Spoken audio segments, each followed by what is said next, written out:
그는 매일 밤 전쟁터의 악몽에 시달리며 깼습니다. 총성과 포화 속에 쓰러진 동료들, 피냄새와 고통의 신음이 늘 그의 꿈을 뒤흔들었습니다. 하지만 언제나 그 끝에는 자신을 살려주던 그녀의 따뜻한 손길이 떠올랐습니다. 세월은 모든 것을 바꿔놓았지만 그의 가슴 속 그리움만은 조금도 변하지 않았습니다. 명절날 가족들의 웃음소리 속에서도 그의 마음은 언제나 텅 빈 자리를 느꼈습니다. 혹시라도 다시 만날 수 있지 않을까? 혹시 아직 살아있지는 않을까? 그 희망 하나만으로 버티며 살아왔습니다. 전쟁터에서 잃어버린 건 팔 한쪽만이 아니었습니다. 그보다 더 깊은 상처, 평생 그리워한 단 한 사람, 이정희. 총성과 피냄새가 가득하던 야전병원, 삶과 죽음이 뒤섞인 혼돈의 한가운데 차가운 공기 속에서도 따뜻한 손길을 내밀던 그녀가 있었습니다. 그녀의 목소리는 고막을 울렸고 그녀의 손길은 얼어붙은 심장을 녹였습니다. 그녀가 있었기에 그는 끝내 살아남을 수 있었습니다. 그날 이후 그녀의 이름은 그의 가슴에 영원히 새겨졌습니다. 하지만 전쟁은 잔혹했습니다. 두 사람을 아무 예고 없이 갈라놓았고 연락 한 번, 편지 한 장 주고받지 못한 채 세월은 무려 50년이나 흘러가 버렸습니다. 주름진 얼굴로 살아가는 동안에도 그녀의 따뜻한 미소와 손길은 단 한순간도 잊히지 않았습니다. 밤마다 창가에 앉아 하늘을 올려다보면 마치 그녀의 목소리가 바람결에 스며드는 듯했죠. 그리고 마침내 기적 같은 순간이 찾아왔습니다. 병원 복도에서 마주한 두 사람. 세월은 흘렀지만 눈빛 하나로 서로를 알아보았습니다. 흐르는 눈물 속에서 50년의 세월이 무너지고 그리움은 사랑으로 되살아났습니다. 구독과 좋아요는 영상을 만드는데 큰 힘이 됩니다. 50년을 건너온 눈물의 재회, 지금 시작합니다. 아침 햇살이 창문 사이로 스며들어 방 안을 부드럽게 물들입니다. 70대 초반의 김영수는 오른쪽 소매가 텅 빈 채로 침대 가장자리에 앉아 있었습니다. 왼손으로 의수를 조심스럽게 착용하는 모습이 마치 오랜 의식을 치르는 듯 자연스러웠죠. 50년 넘게 반복해온 일상이니까요. 할아버지, 아침 드세요. 20살 손자 민호가 따뜻한 죽 한 그릇을 들고 방에 들어왔습니다. 영수는 민호를 바라보며 희미한 미소를 지었습니다. 이 아이만큼은 자신의 어두운 과거를 모르고 자라줬으면 하는 바람이었죠. 고맙다, 민호야. 대학교 준비는 잘 되어가고? 네, 다음 주면 기숙사에 들어가요. 그런데 할아버지는 혼자 계셔도 괜찮으실까요? 영수는 민호의 걱정스러운 눈빛을 마주했습니다. 이 조용한 시골 마을에서 둘이 살아온 지 벌써 10년이 넘었습니다. 민호의 부모가 사고로 세상을 떠난 후 영수는 이 아이를 키우는 것이 자신에게 남겨진 마지막 의무라고 생각해왔죠. 걱정 마라.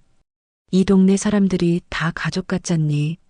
하지만 영수의 마음속 깊은 곳에는 누구도 알지 못하는 아픔이 자리하고 있었습니다. 전쟁터에서 잃은 오른팔보다도 더 큰 상처가 말입니다. 그것은 바로 그날 야전병원에서 만났던 간호사의 따뜻한 손길에 대한 그리움이었습니다. 마을 사람들은 영수 씨를 존경했습니다. 나라를 위해 희생한 영웅이라고 부르며 항상 먼저 인사를 건넸죠. 하지만 영수는 그런 시선들이 부담스러웠습니다. 자신이 영웅이 아니라는 것을, 그저 운 좋게 살아남은 사람일 뿐이라는 것을 너무나 잘 알고 있었기 때문입니다. 할아버지, 산책 나가실래요? 날씨가 좋은데. 민호의 제안에 영수는 고개를 끄덕였습니다. 두 사람은 마을 뒷산으로 향하는 작은 길을 따라 걸었습니다. 늦가을 단풍이 고운 길에서 영수는 문득 걸음을 멈췄습니다. 민호야. 네, 할아버지.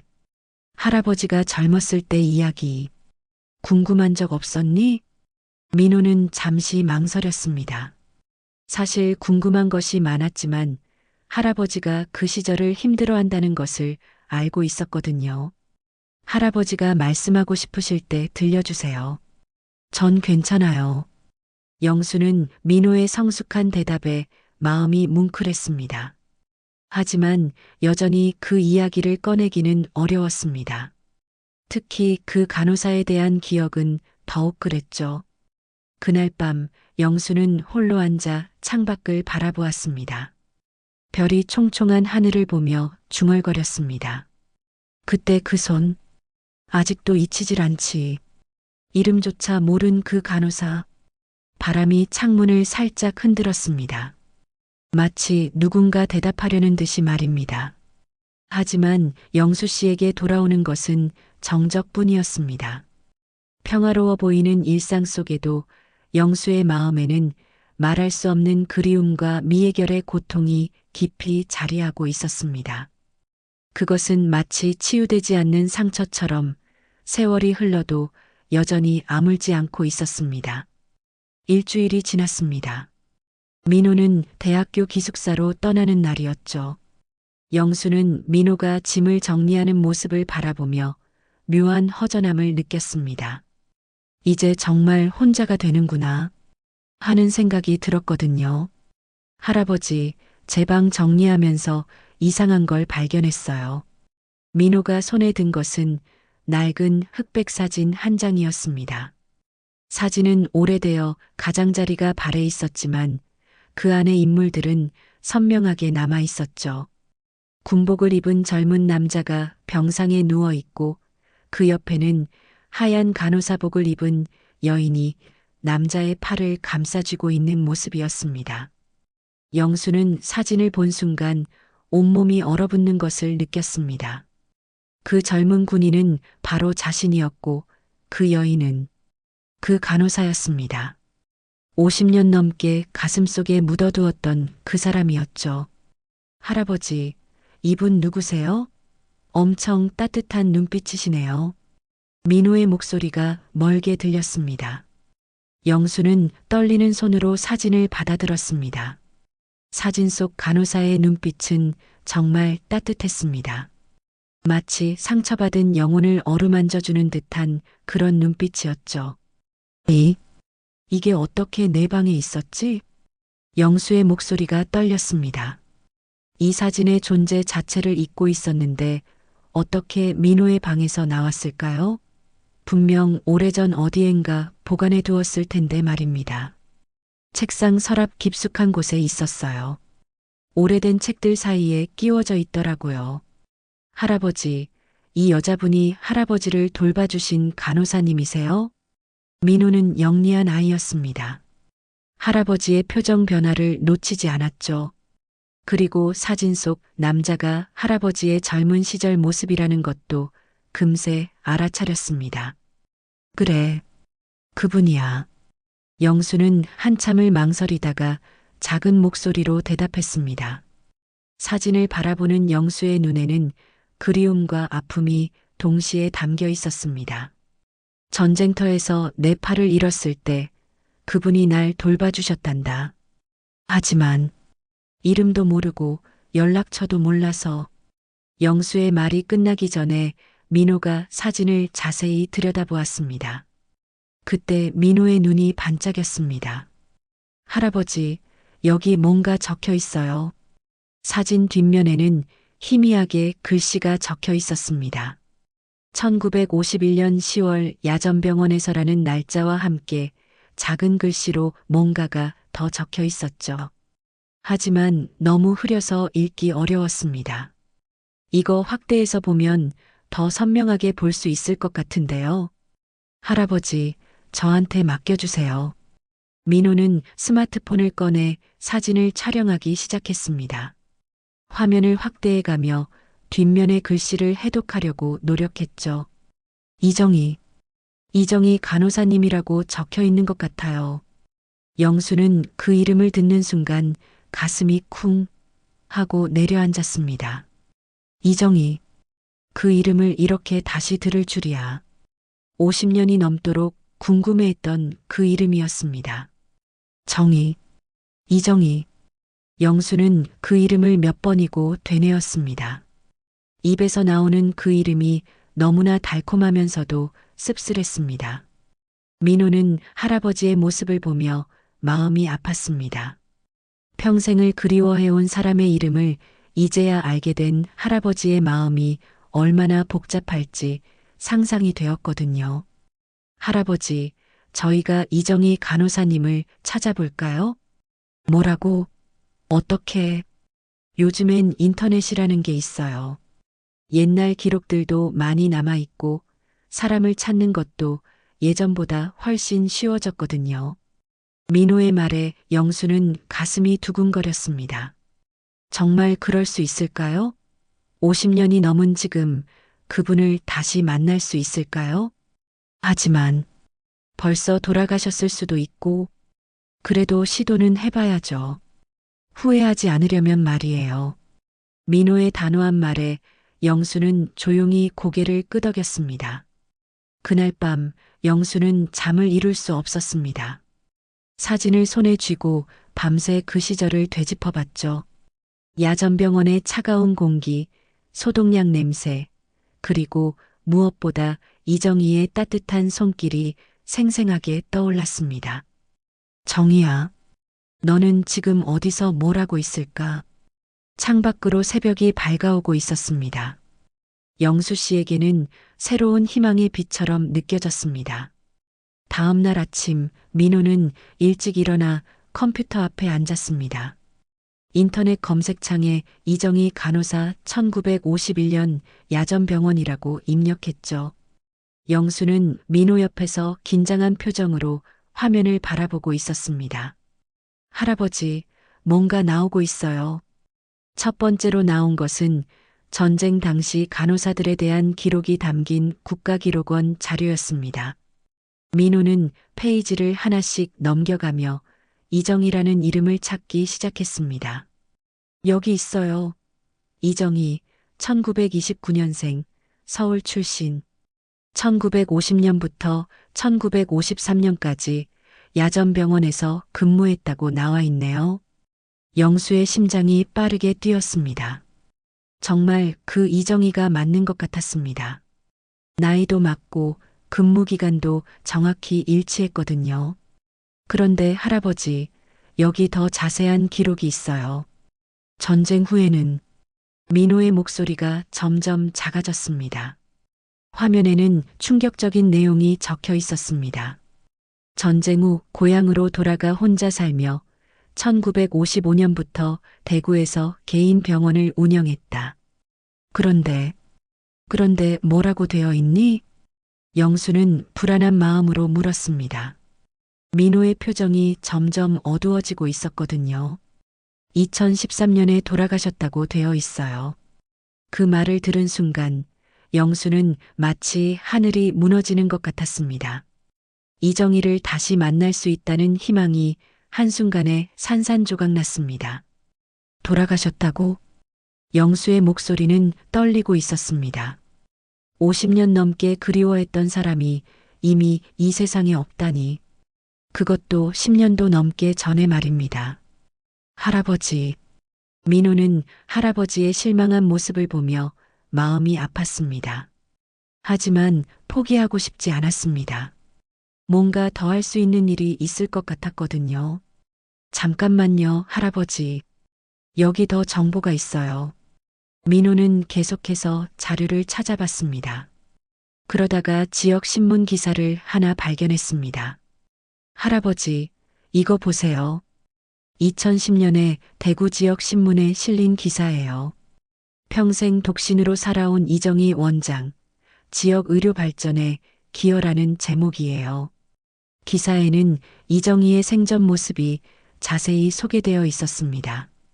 전쟁 후 혼자서 병원을 운영하며 가난한 사람들을 무료로 치료해준 이야기, 평생 결혼하지 않고 의술에만 전념한 이야기들이 적혀 있었죠. 평생 독신이라고? 영수는 그 부분을 다시 읽어달라고 했습니다. 이정희가 평생 혼자 살았다는 사실이 그에게는 또 다른 충격이었습니다. 네, 여기 보면 평생 가족 없이 혼자 살며 환자들을 가족처럼 돌봤다고 되어 있어요. 그런데 할아버지, 뭐니?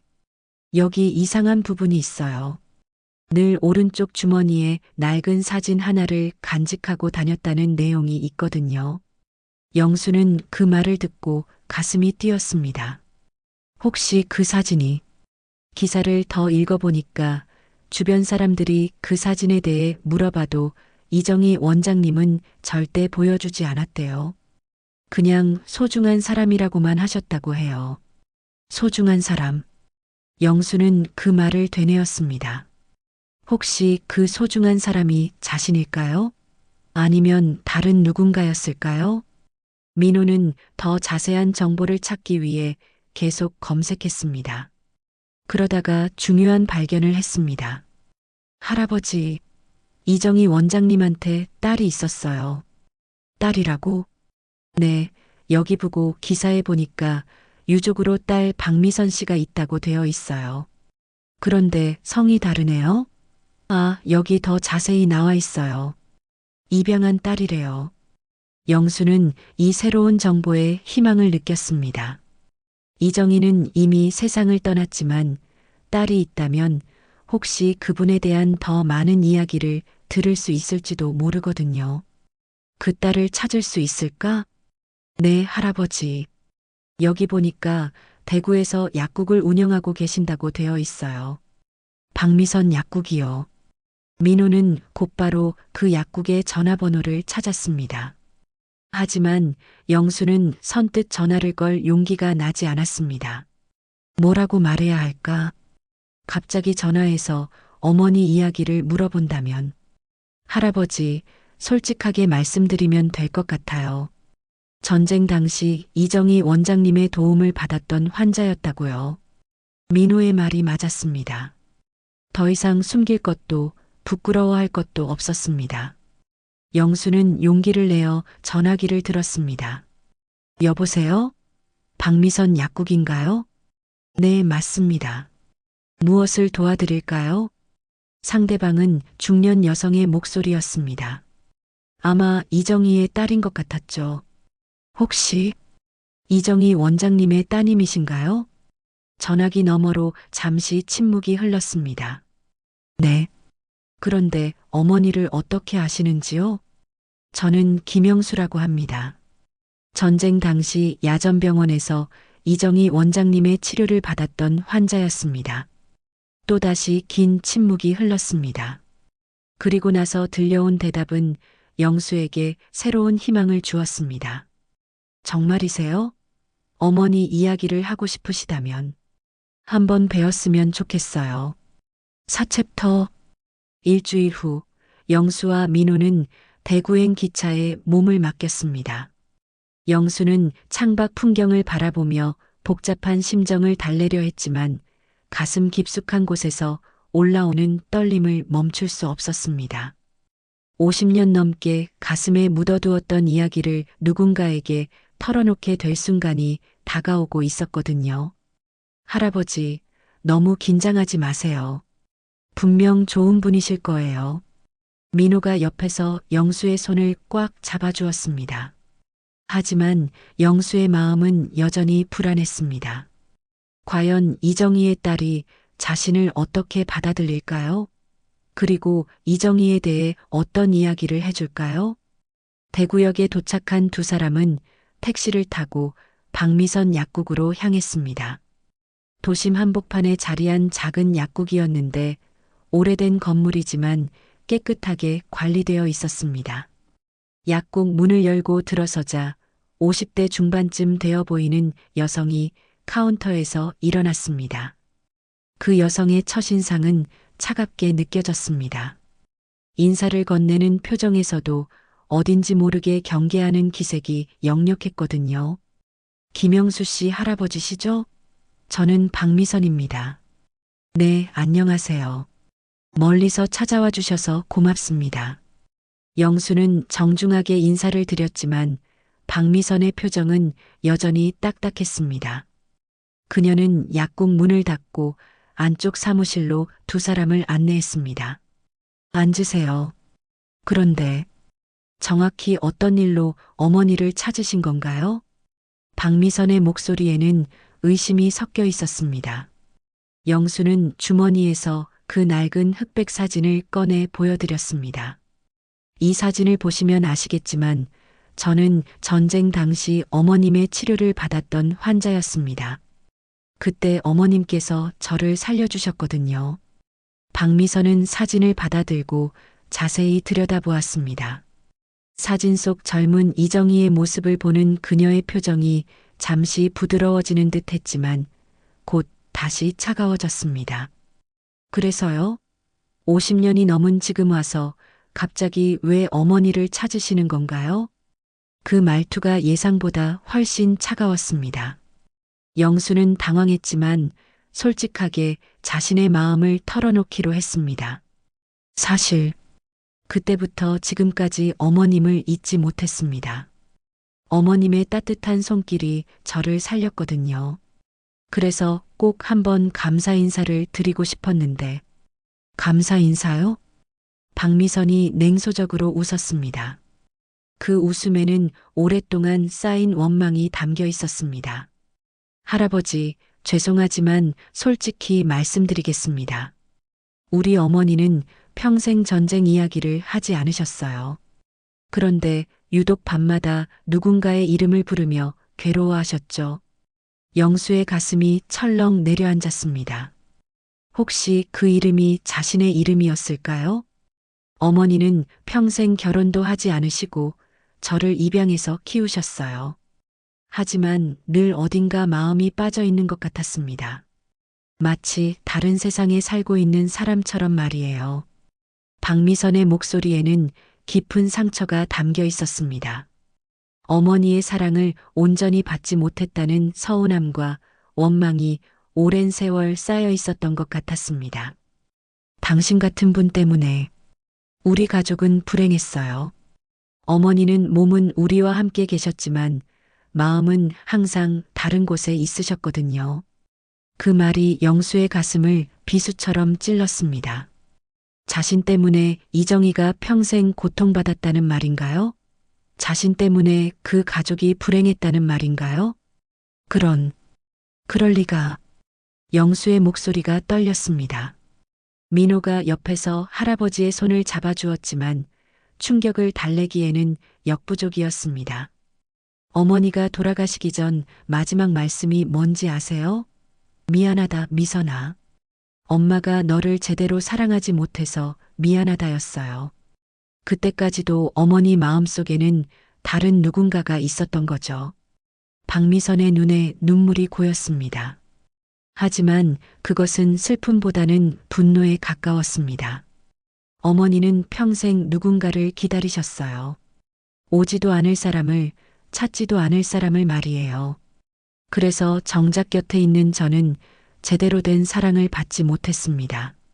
영수는 그 말을 들으며 자책감에 휩싸였습니다. 정말 자신이 이정희의 인생을 망친 것일까요? 자신이 짐이 되어서 그녀가 평생 불행하게 산 것일까요? 내가 짐이었던 건가요? 그래서 끝내 편지 한 장 없었던 건가요? 영수의 목소리는 점점 작아졌습니다. 50년 넘게 품어왔던 그리움이 한순간에 죄책감으로 바뀌고 있었습니다. 편지요? 무슨 편지 말씀이세요? 박미선이 의아한 표정을 지었습니다. 저는 그때부터 지금까지 어머님께 편지를 기다렸습니다. 혹시라도 저를 찾아주시지 않을까 해서요. 하지만 아무 연락이 없어서 어머니가 당신을 찾으셨을 거예요. 박미선의 말에 영수 씨와 민호가 동시에 놀랐습니다. 네. 어머니는 전쟁이 끝나고 나서 몇 년 동안 전국을 돌아다니며 누군가를 찾으셨어요. 그때 제가 어려서 자세한 내용은 모르지만 분명 당신을 찾으신 거였을 거예요. 영수는 그 말을 듣고 더욱 혼란스러워졌습니다. 이정희가 자신을 찾았다고요? 그럼 왜 만나지 못했을까요? 하지만 결국 찾지 못하셨고 그 후로는 더 이상 찾으려 하지 않으셨어요. 아마 포기하신 것 같았습니다. 박미선이 한숨을 깊게 내쉬었습니다. 그리고 저를 입양하신 후로는 그 사람 이야기를 절대 하지 않으셨어요. 하지만 밤마다 혼자 우시는 모습을 봤거든요. 영수의 마음은 더욱 무거워졌습니다. 자신 때문에 이정희가 평생 눈물을 흘렸다니. 이런 결과를 원한 게 아니었는데. 박미선의 차가운 말들을 들으며 영수는 점점 숨이 막혀왔습니다. 자신이 이정희의 인생을 망쳤다는 죄책감이 가슴을 짓눌렀거든요. 그때 민호가 조심스럽게 입을 열었습니다. 죄송합니다만 혹시 이정희 원장님이 남기신 물건이나 편지 같은 건 없나요? 박미선은 민호를 차갑게 바라봤습니다. 왜 그런 걸 찾으시죠? 어머니의 사생활까지 들춰보시려는 건가요? 아니에요. 그런 게 아니라 할아버지가 너무 자책하고 계셔서요. 영수가 떨리는 목소리로 말했습니다. 제발 뭐라도 보자고 해주세요. 편지든 일기든 정말 제가 어머님을 그렇게 괴롭혔는지 확인하고 싶습니다. 박미선은 한참을 망설였습니다. 영수의 절박한 표정을 보니 마음이 조금 누그러지는 것 같았거든요. 잠깐만요. 박미선이 안쪽 방으로 들어가더니 낡은 상자를 하나 가져왔습니다. 어머니가 평생 간직하시던 물건들이에요. 돌아가신 후에 정리하면서 발견한 건데 상자를 열자 여러 가지 물건들이 들어 있었습니다. 오래된 편지들, 사진들, 그리고 작은 일기장이 보였습니다. 영수는 떨리는 손으로 첫 번째 편지를 집어들었습니다. 봉투에는 영수 씨에게라고 적혀 있었죠. 읽어보세요. 박미선이 차가운 목소리로 말했습니다. 영수가 편지를 열어 읽기 시작했습니다.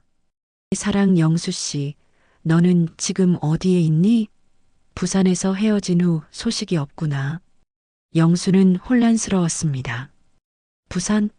자신은 서울 근처 야전병원에 있었는데 다음 편지를 열어봤습니다.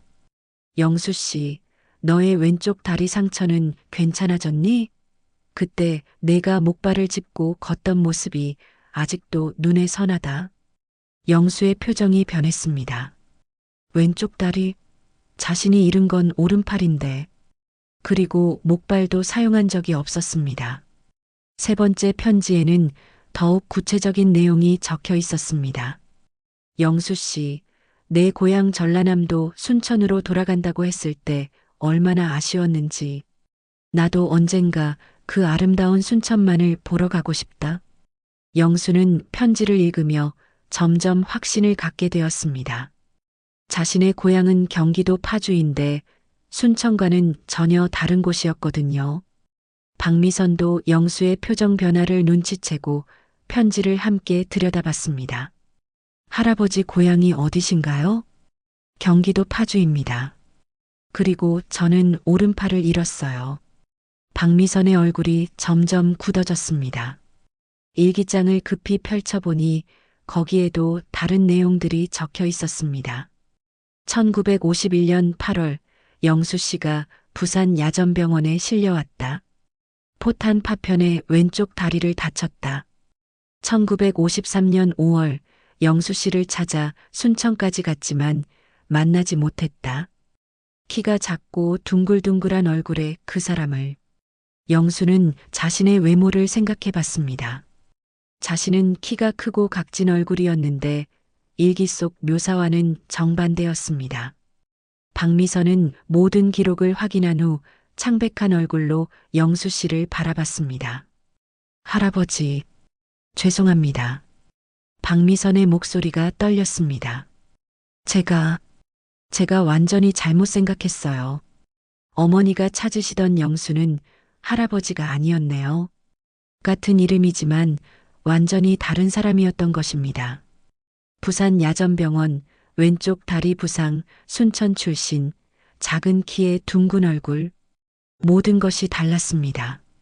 제가 무례하게 굴었습니다. 정말 죄송해요.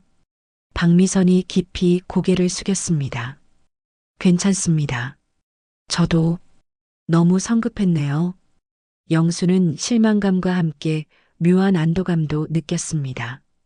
적어도 자신 때문에 누군가가 불행하게 산 것은 아니라는 것을 알았거든요. 그럼 제가 찾는 이정희 간호사는 다른 분이시겠네요. 정말 죄송합니다. 도움이 되지 못해서. 민호가 할아버지의 어깨를 다독였습니다. 괜찮아요, 할아버지.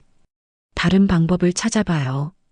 영수는 고개를 끄덕였지만 마음 한편으로는 더 깊은 절망감이 밀려왔습니다. 이렇게 큰 희망을 품었다가 다시 실망하게 되니 더욱 힘들었거든요. 약국을 나서며 박미선이 다시 한번 사과했습니다. 정말 죄송해요. 할아버지께서 찾으시는 분을 꼭 만나시길 바라요. 고맙습니다. 영수와 민호는 무거운 발걸음으로 약국을 떠났습니다. 다시 원점으로 돌아온 것 같은 기분이었습니다.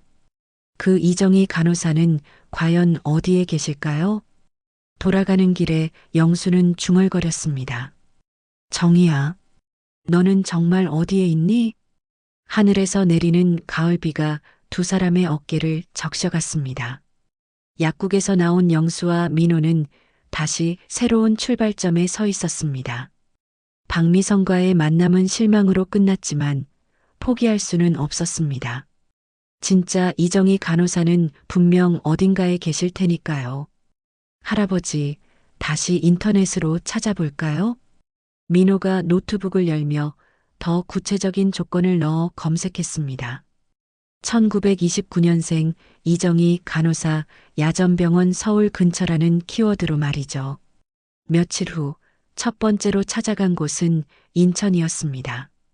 작은 아파트에서 혼자 지내시는 80대 할머니였죠. 안녕하세요.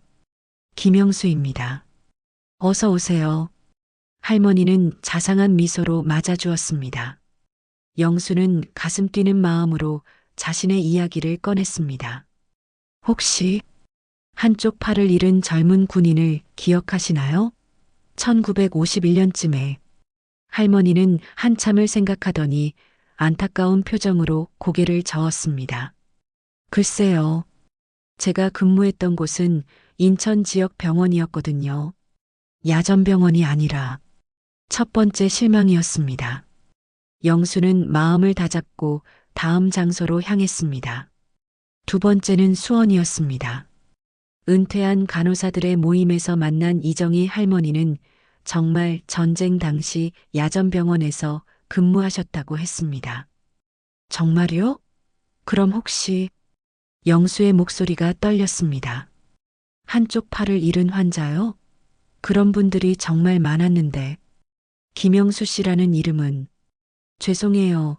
기억이 나지 않아요. 환자들이 너무 많았어서. 할머니는 진심으로 미안해했지만 구체적인 기억은 없었습니다. 두 번째 실망이었습니다. 영수는 점점 지쳐가는 자신을 느꼈습니다. 할아버지, 괜찮으세요? 괜찮다. 한 명만 더 만나보자. 하지만 영수의 목소리에는 기력이 빠져가고 있었습니다. 마지막으로 찾아간 곳은 안양이었습니다. 종합병원에서 오랫동안 근무했다가 은퇴한 이정희 간호사였습니다. 나이도 맞고 경력도 맞는 것 같았죠. 김영수 씨라고 하셨나요? 할머니가 잠시 생각하는 표정을 지었습니다. 어디선가 들어본 것 같기도 한데 영수의 심장이 빠르게 뛰었습니다. 혹시 이번엔 정말 아니에요. 다른 분과 헷갈렸나 봐요. 제가 근무했던 곳은 민간 병원이었거든요. 야전병원과는 거리가 멀어서 마지막 희망마저 무너져 내렸습니다. 영수는 그 자리에서 말을 잇지 못했습니다. 50년 넘게 품어왔던 그리움이 이렇게 허무하게 끝나는 건가요? 정말 이 넓은 세상에서 그 사람을 찾을 수 없는 건가요? 할아버지, 민호가 걱정스럽게 부르는 소리가 멀게 들렸습니다. 그때 내가 살아남은 게 잘못이었나? 영수는 중얼거리며 비틀거렸습니다. 할아버지, 무슨 말씀을. 내가 죽었어야 했는데. 그럼 이렇게 평생 누군가를 그리워하며 살지 않아도 되었을 텐데. 영수의 목소리가 점점 작아졌습니다. 그리고 갑자기 몸이 휘청거리더니 그대로 쓰러져 버렸습니다. 할아버지, 할아버지. 민호의 다급한 소리와 함께 주변 사람들이 몰려들었습니다. 119 불러요. 할아버지, 정신 차리세요. 하지만 영수는 의식을 잃은 채 쓰러져 있었습니다. 마치 50년간 버텨온 모든 힘이 한순간에 빠져나간 것처럼 말입니다. 구급차가 도착하고 영수는 인근 대학병원으로 급히 이송되었습니다. 민호는 구급차 안에서 할아버지의 창백한 얼굴을 바라보며 눈물을 흘렸습니다. 할아버지, 괜찮을 거예요. 꼭 괜찮을 거예요. 하지만 영수는 여전히 의식을 잃은 채였습니다. 마치 삶의 의지마저 잃어버린 것처럼 보였죠. 병원 응급실에 도착했을 때 의료진들이 바삐 움직였습니다. 혈압이 많이 떨어져 있습니다. 심한 스트레스와 과로로 인한 실신 같은데 일단 입원실로 옮겨드리겠습니다. 영수는 병원 침대에 누운 채 여전히 깨어나지 못했습니다. 그의 꿈속에서는 50년 전 그 야전병원의 모습이 어른거리고 있었습니다.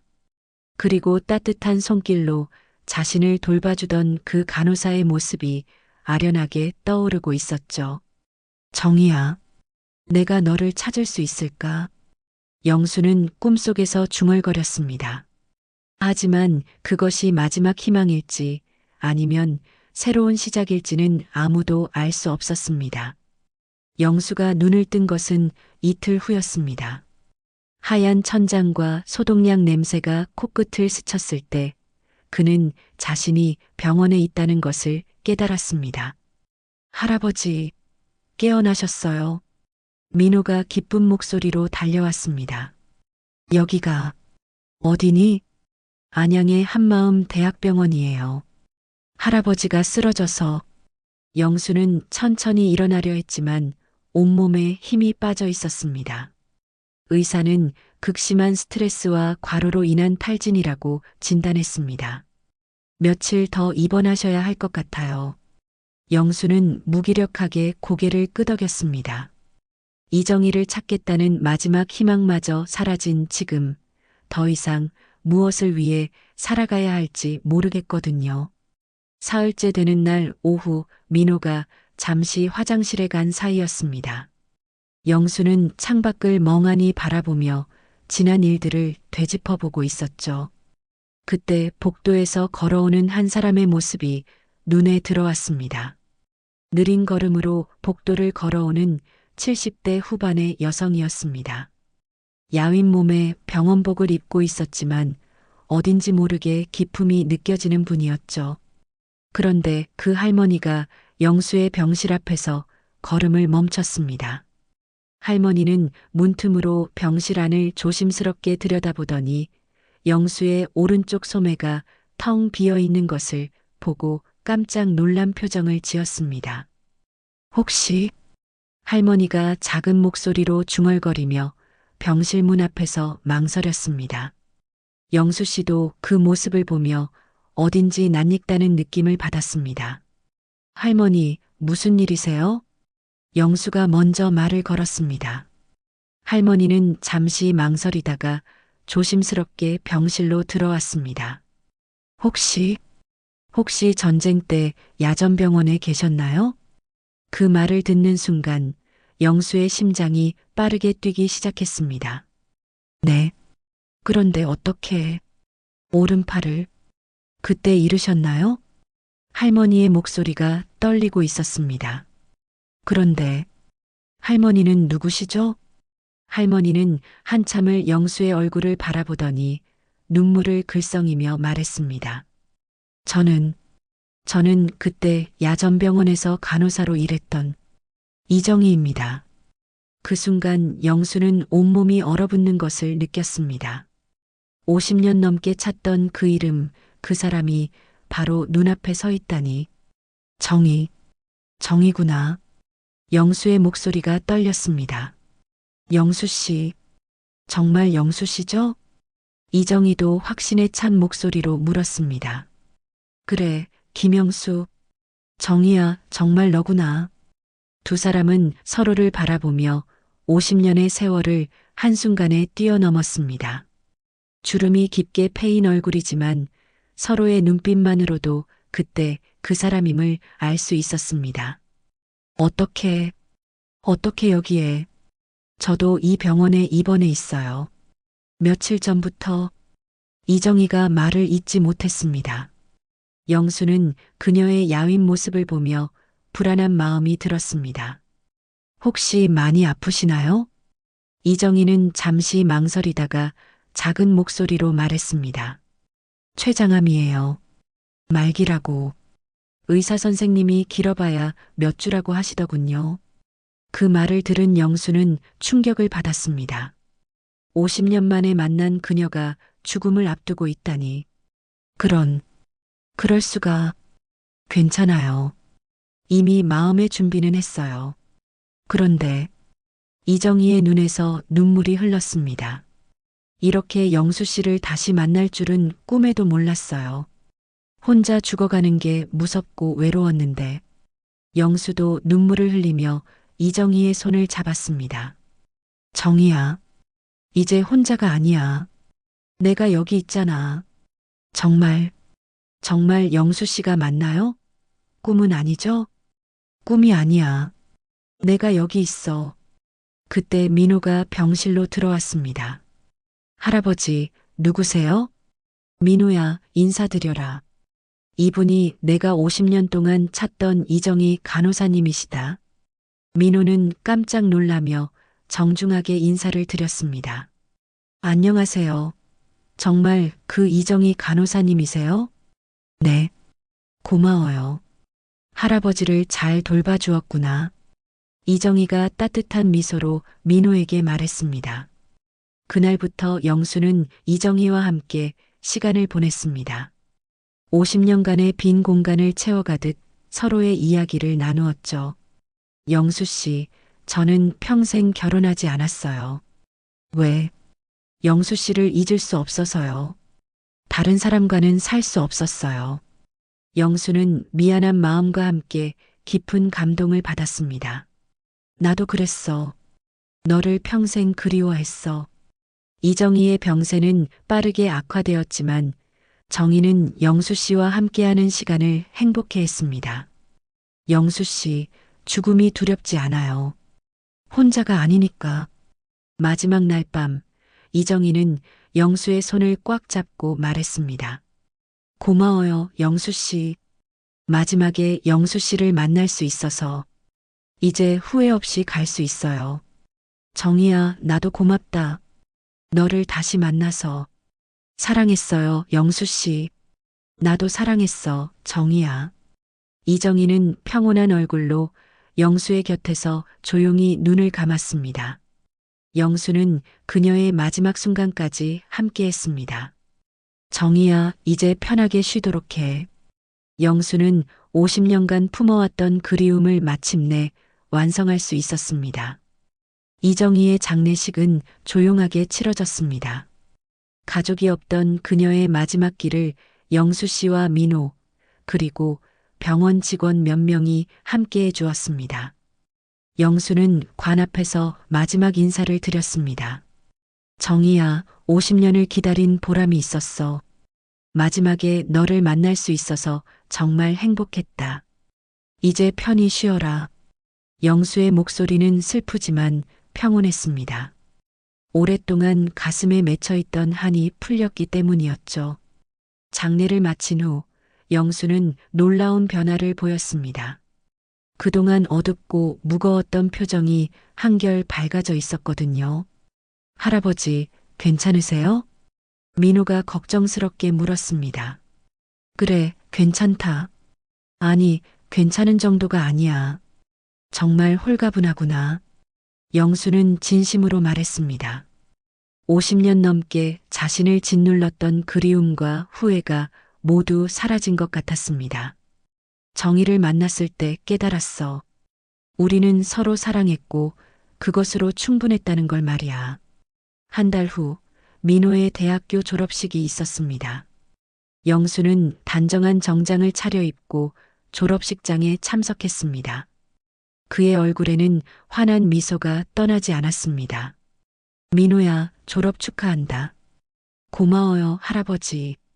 그런데 할아버지가 이렇게 밝으신 모습 보니까 정말 좋아요. 그래, 나도 이런 기분은 오랜만이야.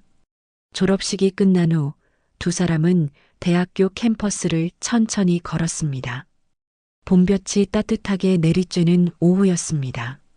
할아버지, 정말 많이 달라지셨어요. 어떻게? 예전에는 항상 어딘가 마음이 빠져 있는 것 같았는데 지금은 완전히 여기 계신 것 같아요. 민호의 말이 맞았습니다. 영수는 이제 과거에 매여 있지 않았습니다. 현재를 온전히 살아가고 있었죠. 민호야, 할아버지가 한 가지 깨달은 게 있어. 뭐예요? 사랑은 만나는 것만이 전부가 아니더라. 서로를 그리워하는 마음, 그 자체도 사랑이야. 영수는 벤치에 앉아 하늘을 올려다봤습니다. 50년 동안 이정희를 그리워했던 시간들이 헛되지 않았어. 그 그리움 덕분에 내가 더 깊이 있는 사람이 될 수 있었거든. 할아버지. 그리고 마지막에 정희를 만나서 서로의 마음을 확인할 수 있었잖아. 그게 얼마나 큰 선물인지 몰라. 영수는 민호의 손을 잡았습니다. 민호야, 너도 앞으로 살아가면서 힘든 일이 있을 거야. 그럴 때 기억해라. 사랑했던 시간은 절대 헛되지 않는다는 걸. 네, 할아버지. 그리고 후회보다는 감사한 마음으로 살아가렴. 내가 이정희를 만나지 못했다면 평생 후회했겠지만 만날 수 있었으니까 이제는 감사할 뿐이야. 그날 저녁 집으로 돌아온 영수는 오랜만에 편안한 잠에 들었습니다. 꿈에서 젊은 시절의 이정희가 나타나 미소를 지어주었습니다. 고마워요, 영수 씨. 저를 끝까지 사랑해줘서. 나도 고맙다, 정희야. 꿈속에서 두 사람은 손을 잡고 걸어갔습니다. 더 이상 아픔도 그리움도 없는 평화로운 세상으로 말입니다. 다음 날 아침 영수는 상쾌한 마음으로 일어났습니다. 창문을 열고 깊이 숨을 들이마셨습니다. 민호야, 오늘은 뭐 하고 싶니? 할아버지가 하고 싶은 것 하세요. 그럼 산책이나 갈까? 날씨가 참 좋구나. 두 사람은 손을 잡고 마을을 걸었습니다. 영수의 걸음에는 힘이 있었고 표정은 밝았습니다. 마을 사람들도 영수의 변화를 알아챘습니다. 영수 씨, 요즘 표정이 정말 좋아 보여요. 고맙습니다. 마음이 한결 가벼워져서 그런가 봅니다. 그래도 건강 조심하세요. 네, 이제는 정말 건강하게 오래 살아야겠어요. 손자도 돌봐야 하고. 영수는 민호를 바라보며 미소 지었습니다. 이제 그에게는 새로운 삶의 목표가 생겼습니다. 과거의 그리움에 매여 있지 않고 현재를 충실히 살아가는 것이었죠. 해가 지고 노을이 아름다운 저녁이었습니다. 영수 씨와 민호는 집 앞 작은 마당에 앉아 하늘을 바라봤습니다. 할아버지, 이정희 할머니께서 하늘에서 보고 계실까요? 그럼 분명히 보고 계실 거야. 그리고 우리가 행복하게 사는 모습을 보시면서 기뻐하고 계실 거고. 영수는 하늘을 올려다보며 중얼거렸습니다. 정희야, 나는 이제 후회 없이 살겠다. 너를 사랑했던 시간들에 감사하면서 말이야. 바람이 살랑 불어와 두 사람의 머리카락을 스쳐 지나갔습니다. 마치 이정희가 대답하는 것 같았죠. 영수는 이제 진정으로 자유로워졌습니다. 50년간 자신을 묶고 있던 그리움의 사슬에서 벗어나 새로운 인생을 시작할 준비가 되었습니다. 그리고 그 새로운 인생은 사랑하는 손자와 함께하는 따뜻하고 평화로운 나날들로 가득할 것이었습니다. 이렇게 영수의 50년 기다림은 마침내 끝이 났습니다. 사랑했던 시간은 결코 헛되지 않았다는 깨달음, 여러분의 마음속에도 따뜻한 사랑의 기억이 살아있기를 바랍니다. 구독과 좋아요는 새로운 이야기를 만들어가는데 큰 힘이 됩니다. 오늘도 함께 해주셔서 감사합니다. 늘 건강하시고 행복하세요.